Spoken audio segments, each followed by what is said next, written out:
Hi everyone, myself Dr. Ramani. Today I am going to discuss on the topic VHDL.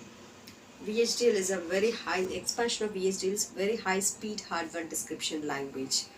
VHDL is mainly designed for the design of digital logic circuits. So normally in HDL, that is hardware description language, we have two languages. One is VHDL and Verilog. So today I am going to discuss on the topic on VHDL. So today I am going to discuss how to write the program in VHDL. So first of all, I will start with the syntax of this VHDL programming. So first one is we need to declare the entity, then we need to declare the architecture. So before going to this entity and architecture declarations, we need to define the packages. So packages, we know that already this VHDL is defined with the IEEE standards. So first we have to start, we need to include the package which is in the library file. So I'm going to use that is library, all the packages which is given in IEEE. And then, so here with the library, we are going to define we are going to use this function, use IEEE dot std underscore logic underscore 1. So first I have defined the IEEE, then we need to use this functions in this library. So IEEE dot std is a standard underscore logic underscore 1164 dot all. So whatever the functions which is given here, so we are going to use it in this programming.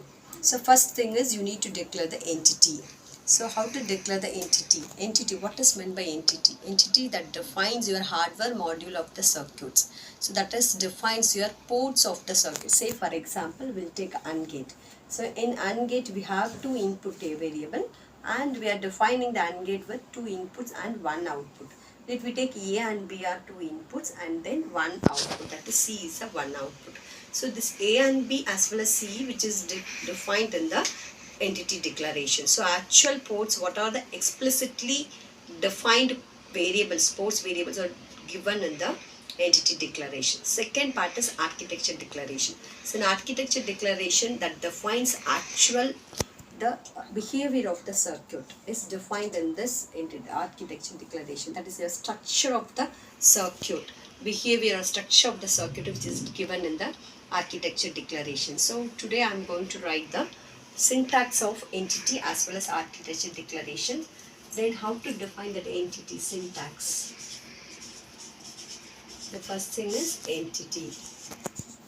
So I said entity which defines your hardware module of the circuit, that is ports are defined in the entity. The syntax, first you need to write entity, then you need to give the name of the entity. So just I am putting in this arrow bar. Name of the entity is just I am going to give entity name. So this is your syntax, entity name. Then S is mandatory. Then we need to declare the port, open the bracket. First you need to define your input output. So I can say that here the variables, that is your port variables should be defined in this. Then put this, then we need to give what is the direction, whether it is the port variables defined in input or output. So here I am giving direction. Okay, then we need to define the data type which belongs to whether a standard data type or real data type, bit form, etc, etc. So data type,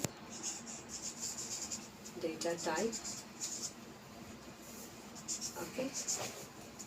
Then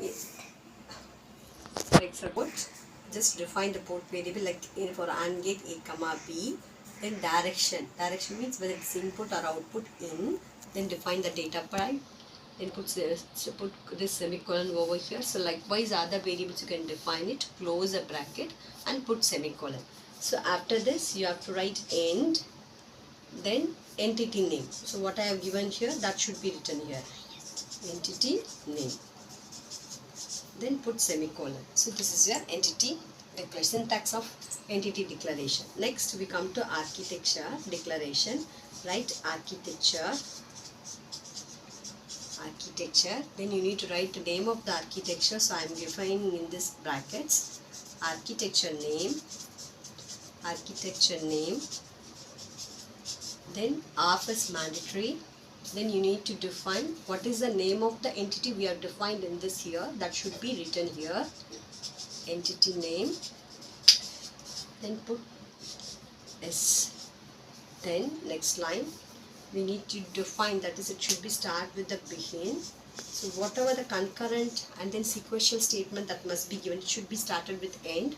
Even if you have any sequence variables that should be defined before the begin, then you need to define concurrent statements, that is your actual behavior should be defined here, or else sequential statement with the different modeling should be defined,